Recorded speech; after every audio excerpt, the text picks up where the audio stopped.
So one of the things I wanted to hit on was poverty and how it affects our community.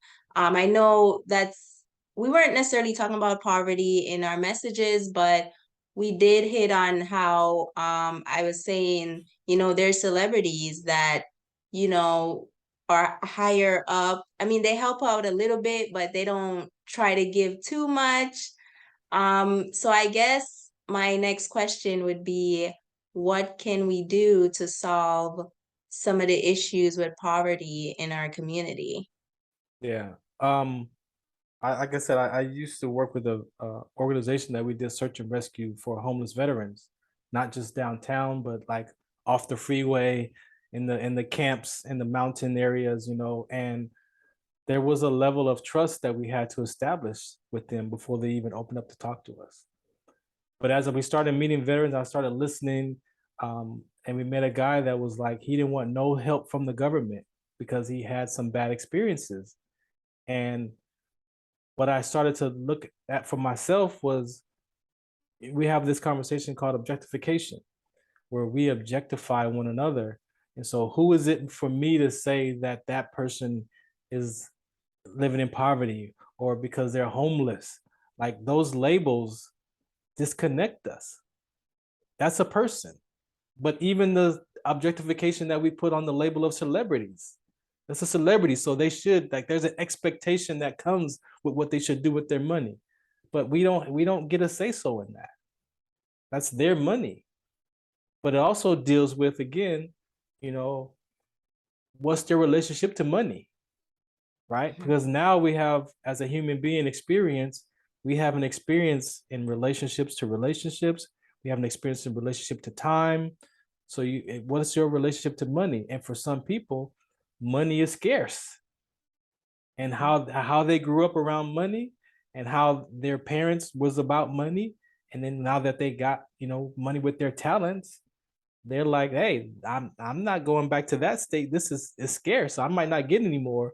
So then I'm gonna hold on to it. But yet we also have this natural selfless service that we want to do, right? We also have that natural give back. Like that's a human function too. That's a natural want to contribute.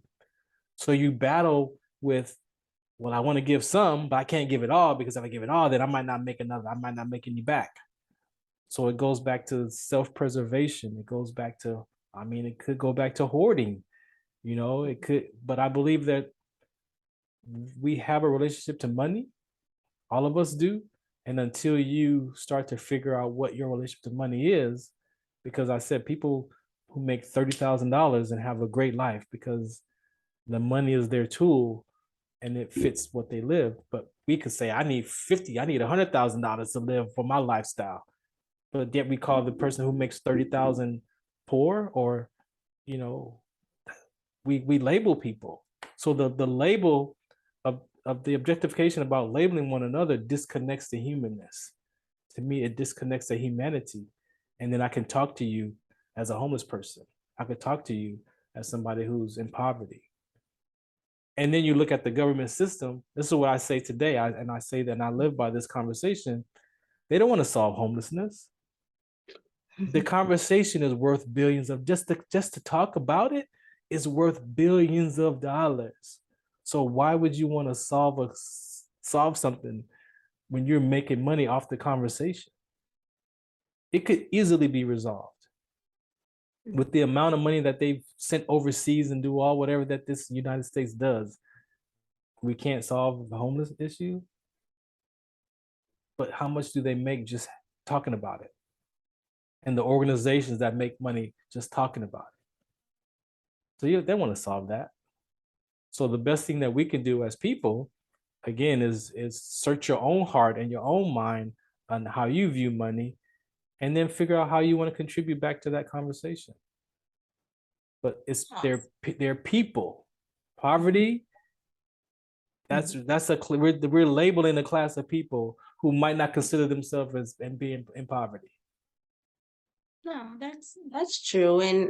And by poverty, I wasn't necessarily saying like 30K versus 100K. Yeah, that was Like just my I grew numbers. up, That's just my numbers. yeah, I know, but I'm just saying it really wasn't like an income level because I mean, I know people who, don't make much, but they're living their best life. Mm-hmm. Like maybe they have investments and they just take money out of it and they Mm-hmm. live their best. They're not making any money by working, but they're living or they're someone's funding them, whatever the case may be, but by poverty, I mean like I grew up in one of the roughest areas in Jamaica. Mm-hmm. So there's poverty, there's poverties in other countries too. I mean, on the commercials and stuff, you see Jamaica as like this paradise. Like, no, I'm not from the paradise. I'm from the hood. Okay.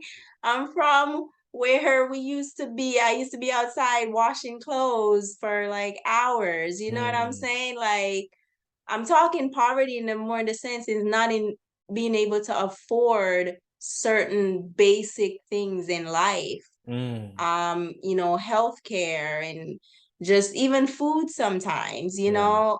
Granted, in Jamaica, we have plants and we have the ackee tree and rice is cheap. So you just, you throw that together real quick. But, I had to eat bread and butter sometimes, like that's what I mean by poverty, not necessarily state of, where you are income wise, but just being able to But afford basic necessities. is that poverty or is that the culture too, as a part of that?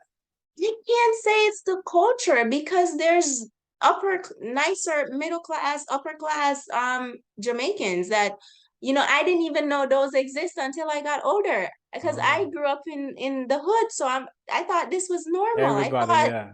I thought, oh yeah, like, how we're living is normal. And then when I grew up and I saw, oh, Jamaica has this, Jamaica has that, I was like, what? Like, where was I living? Like, but as a kid, I knew nothing. And then when I grew up, I'm like, yo, we really were poor. Like, Mm, and I know you say, people view poor, and maybe I do because how I grew up, but like to me, that was poor mhm. versus like just seeing how other people like they could afford basic things. I mean, there were times where, it couldn't even get lunch money. So it's just that's what I mean by that. Not necessarily like you're homeless per se, just like not being able to afford the basic necessities because jobs are scarce. It's Yeah. it's it's not really like here where I feel like here there's a lot more opportunities for jobs, whereas back then there like it wasn't that way for people. So it was just like, to me, that was real poverty. So you made me think about like I'm actually in a seminar right now with my classes about money, right? And so I started working at 16. But I remember my cousin would pay me $1 to read books. So I think I was like kindergarten.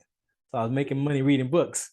But when you said that about the poverty from that context, um, it made me think about when I was in school and asking my parents for lunch money, right?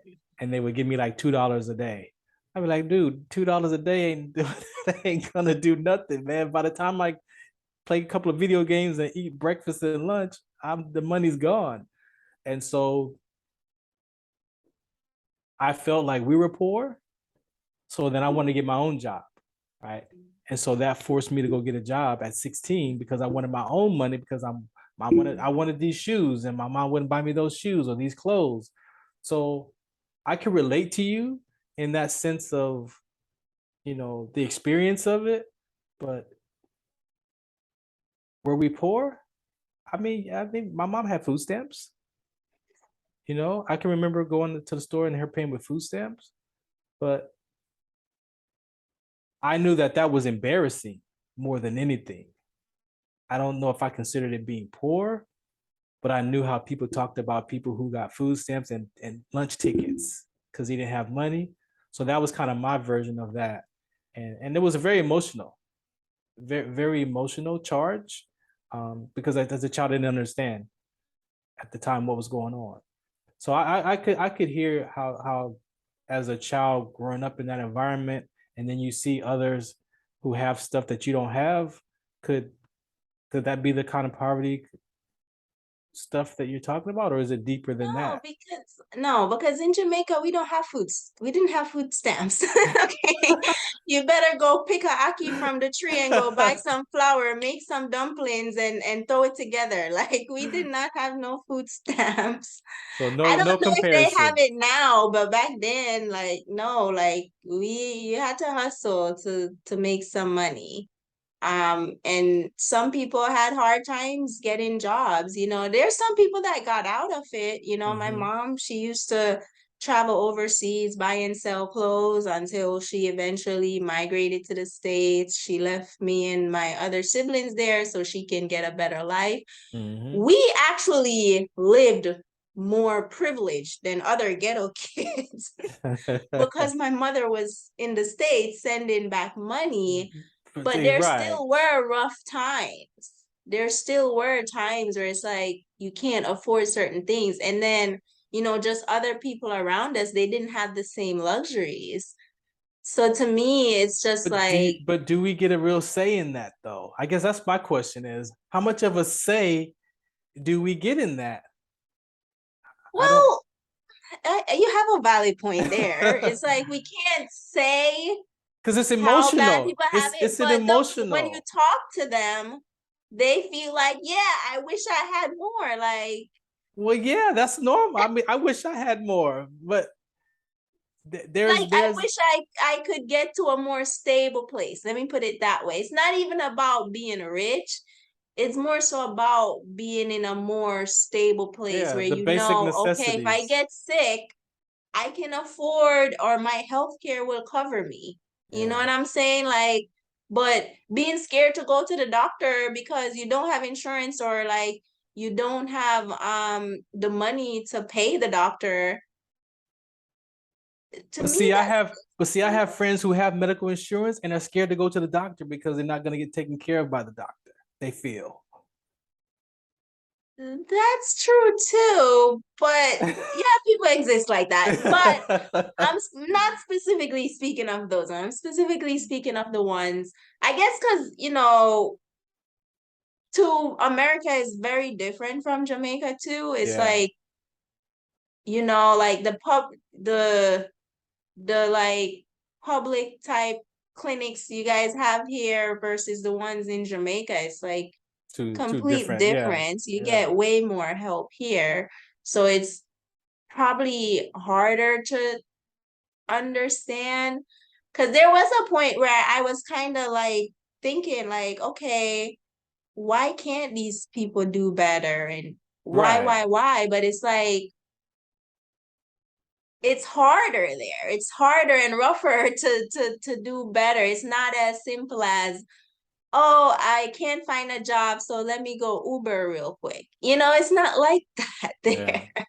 It's not so easy so a lot of people turn to crime and stuff like Mm. that. Yeah. But I can't say that,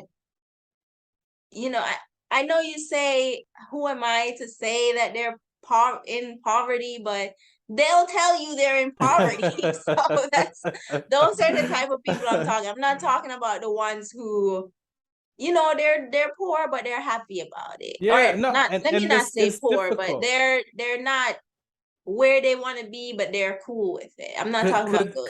Could that be a conversation that just has no answer?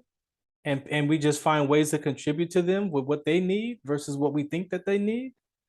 Wouldn't that be something like, hey, well, what do you need? Hey, well, we need a washer and dryer because I don't want to wash clothes outside no more. But do they have the ability to have electrical stuff set up? Like then you have to. So is it more of, like I said, a lot of it could just, there's stuff in life that there's just no answer to. We can figure out how to improve it or make it better, but at the same time, some stuff that we just, that stuff that's that part of the, I don't know, I don't want to say it that way either, but each environment has its different concerns and worries.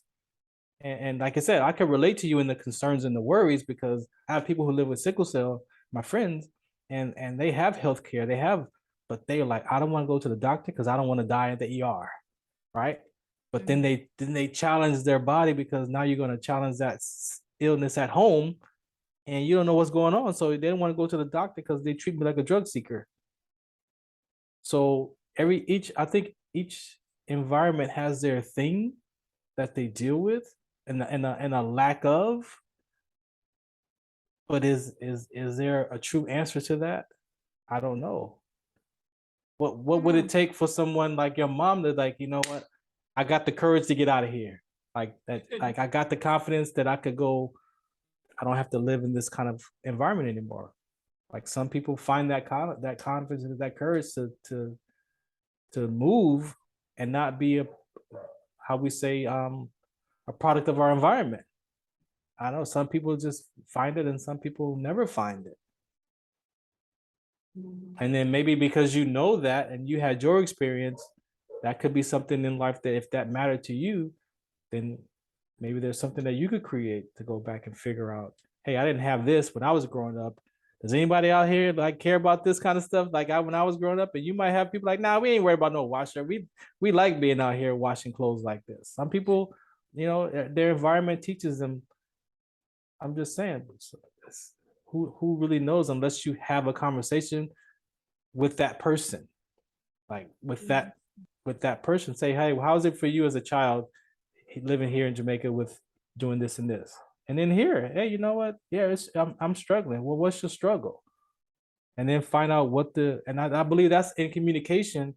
Even here in the United States, we don't even have those kind of conversations. I got struggles, I got concerns. Oh, me too. And then we just walk away with them. We don't say, hey, well, what's your struggle? Oh, I got financial struggles. Oh, okay, I got relationship struggles. I got this struggle. But I don't want to be judged by it. So I think our conversation is a little bit different because we know what our struggle is, but sometimes we don't even want to voice it because how you gonna feel about me if I tell you? You might not be my friend because I only make 50,000. Like you're not gonna be my friend because I drive this kind of car. So it's a tough that's a tough question to take on because there's so many different dynamics to it, which is why I said when we deal with the homeless here, I learned that we had to listen to that each person individually, because if you come, and I think that's where the government system, they mess up because they create this one blanket program, and if you're a circle and this is made for squares, then you don't fit in there. So then you don't get no help because this is for squares and you're a circle. But if you get to each individual and say, what do you need? What do you need? Everybody's gonna have a different need, similar but different, because that need means something different to them. And I believe that stuff has to be talked about before you try to change someone's mindset or even help, because you could be doing more damage than helping too. So that's a tough one. You got me on that last one because that's a tough one to take on. It is, and even though it is a tough one to perhaps talk about, it's like I've always been of the mindset, I feel like when you said earlier, like the government, they could solve all the homeless problem. They're just choosing not to. That's how I feel about most problems in Yeah. society. Like I feel like they could solve it, but then everybody would be on equal playing field, and maybe that billionaire that doesn't have to work, now they got to go work, and now their kids got to go work, and they don't want that. So so it's like, will they help to an extent to make them look like they're helping, but they're not ever, in my opinion, really helping. The if I'm gonna say this, and then this will be my last political statement. But look at how the United States was built off. It was built off low income, cheap labor. Like that's when I said the spirit behind why this runs the way it does. They get rich off of poor. Look what they do with inflation, where our people are already struggling, and then you raise the price of the food, you raise the price of gas, like you do that. But it's that level of working class that suffers the most. But that's where they make it. And then they want to give you a stimulus check for the inflation. I'm like, for real? Like, you want to give you a stimulus check. That's the stimulus checks that you gave us before was the cause of your inflation. Somebody got to pay that money back. It wasn't free money.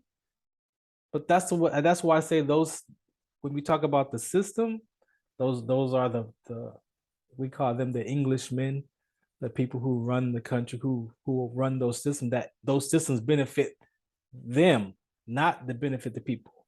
And then look, when the cheap labor, even with now we're arguing of they're fighting about wages increase.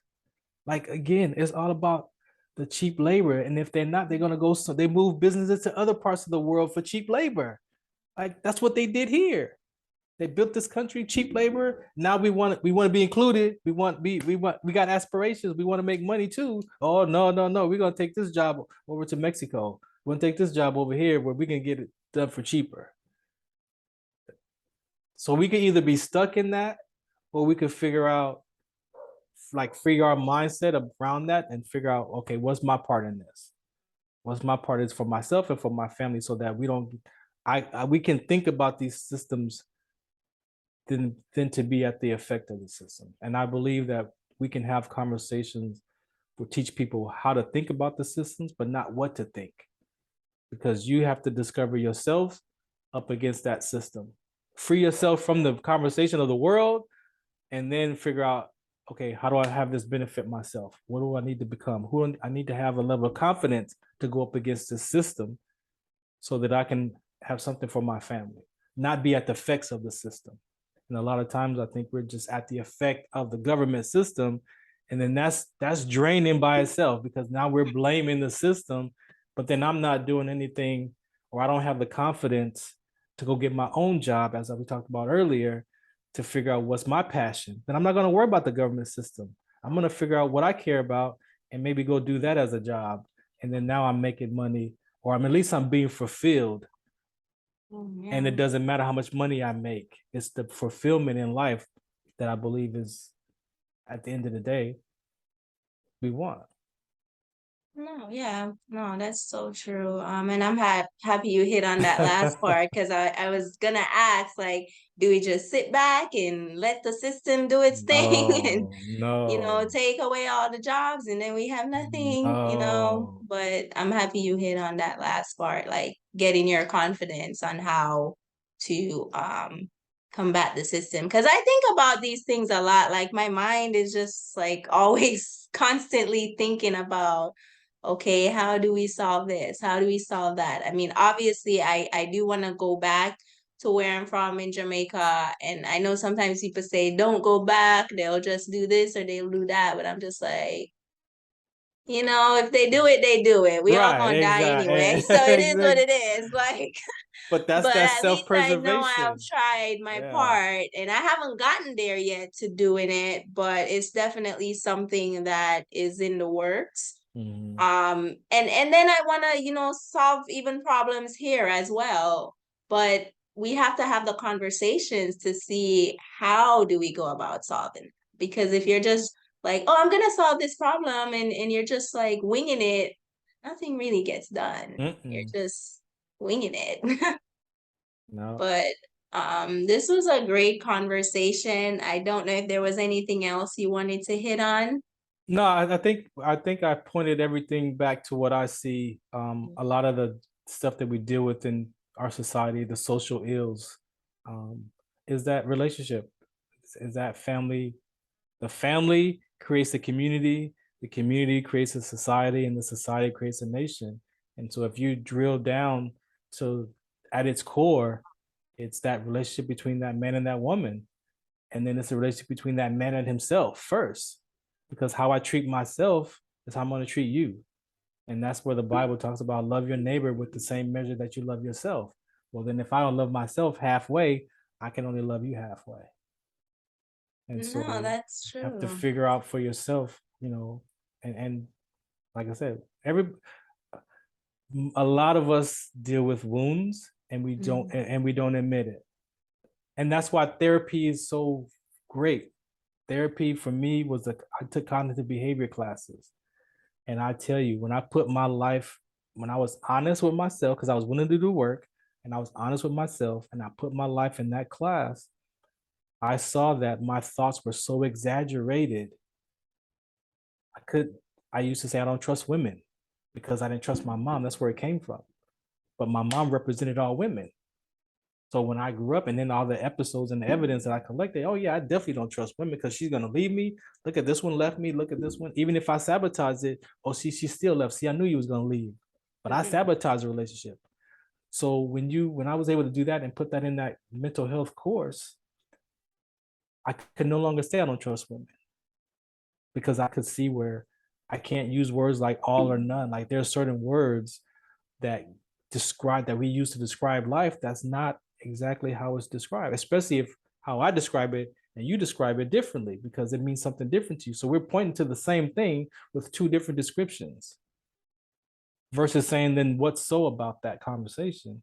And I believe that when I did that work, I challenged my thoughts and I realized that, hey, some of the stuff that I even talk is exaggerated to the point where it's emotionally draining, like it's exaggerated. And it just wasn't true. So maybe I trust women 65%. At least now I can give it some kind of figure versus I don't trust women at all. Because I do. But then I had to look at what that percentage that I don't trust because it's still reflecting back to me. Because I'm guarded. I don't want to be controlled by anybody. I don't want to be, and I don't want, and I'm avoiding disappointment. At the end of the day, in relationships, I don't want to be disappointed. So then, how do you want to be in a relationship, but you don't want to be disappointed? So then, there's no risk. And I think that happens a lot of times in our relationships, like you said, with people we talked about with children. People that I'm avoiding being disappointed again, at all cost. But yet, you want to be in a relationship where we have that sense of belonging or that connectedness. So it doesn't even go together because I truly in my heart, I don't want to be disappointed. So then I'm not going to be all in. I'm not going to be all in with you because they say 1 foot in, 1 foot out. Because I'm avoiding what I'm avoiding in life.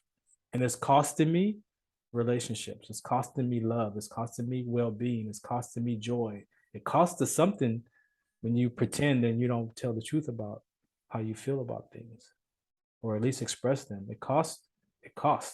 No, that's so true. And I don't believe our society is not really present to the cost of our behavior. I think as people grow older and such, they start realizing it though. Well, why we gotta wait till we get old? That's what I'm saying.